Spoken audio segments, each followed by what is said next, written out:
Hi guys! Magandang hapon po ulit sa inyong lahat. Maricel Badilla po ulit ito. Welcome to my YouTube channel. Ngayong araw na to guys, tatalakay natin yung mga dahilan kung bakit nga ba nagkakaroon ng delayed menstruation or nagkakaroon po ng mga irregular na menstruation. So kung gusto nyo po yung mga ganitong klaseng topic, huwag nyo pong kakalimutan mag-subscribe, like, comment, at pindutin nyo na rin po dyan yung bell notification para lagi po kayong updated once na mayroon pa akong mga bagong upload na videos. Paano nagkakaroon ng regla? So, ang mga babae ay mayroong menstrual cycle na kung saan may buwan ng pagbabago sa katawan bilang paghahanda para sa pagbubuntis, no?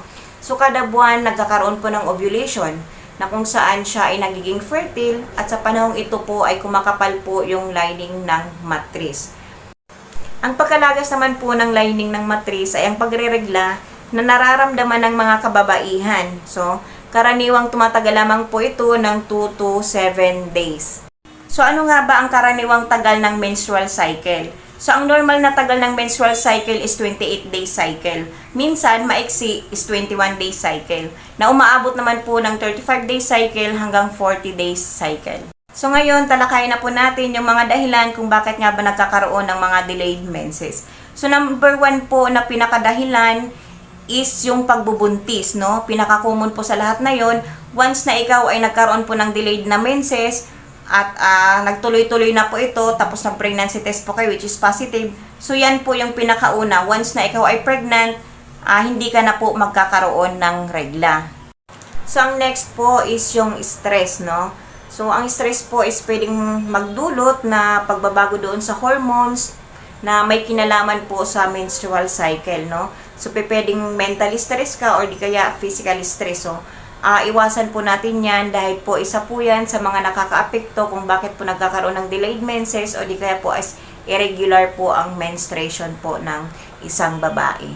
So, ang next na factor po is yung obesity. Ang obesity is pagkakaroon po ng labis na timbang na kung saan is tumataas yung level ng estrogen na isang reproductive hormones. So, dahil po dyan ay maaaring magkaroon ng irregular or pansamantalang huminto ang pagreregla. So, next po is yung mababang timbang, no? So, kung sobrang baba naman po ang ipinayat o kulang sa timbang, ay maaaring maging irregular ang kanyang menstruation na dulot po ng pagtigil ng ovulation. So, ang next factor po is ang pagkakaroon po ng PCOS, no? Yung tinatawag nating polycystic ovarian syndrome. Ito ay ang pagkakaroon ng hormonal imbalance kung kaya irregular ang inyong menstruation. So, paano nga ba malalaman na ikaw ay PCOS? So, malalaman lamang po ito once na ikaw ay nagpa-transvaginal ultrasound at doon po sa ultrasound makikita nila yung mga ovaries mo. So, doon po nila masasabi kung ikaw ay mayroon pong PCOS. So, next po is yung diabetes, no? Pwede kasing makaapekto yung pagbabago ng blood sugar sa ating katawan doon sa mga hormones na related regarding po sa ating menstruation. So next po is kung meron po kayong problema sa thyroid gland, no? Alam naman po natin na yung thyroid gland ay responsable sa ating mga hormones at metabolism.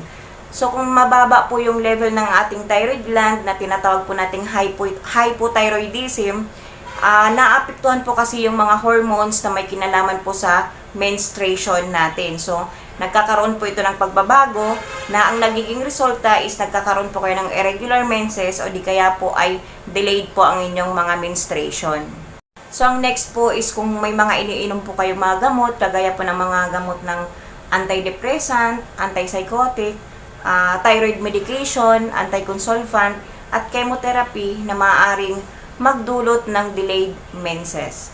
So, next po na dahilan is pwede din po yung mga contraceptives, no? Yung mga birth control nating mga ginagamit, kagaya po ng mga oral pills, mga injectable.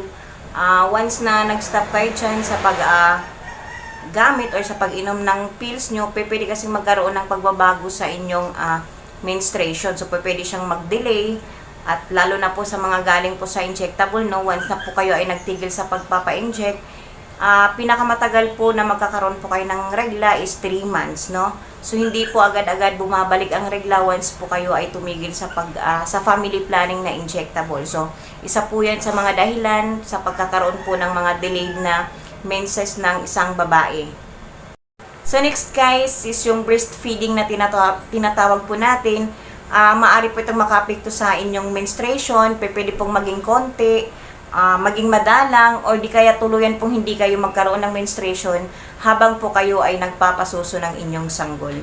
So guys, kung ano man po yung mga naranasan nyo, alin man po dun sa mga nasabi ko, mas mainam pa rin pong makapagpa-check up kayo para mabigyan po kayong tamang lunas kung ano man pong maging makita ng inyong mga doktor, no? So ilan lamang po yan sa mga nasabi ko, mga nabanggit ko regarding po sa mga dahilan ng pagkakaroon po ng delayed na menstruation ng isang babae. So yun lang guys, huwag niyo pong kakalimutang mag-subscribe. God bless!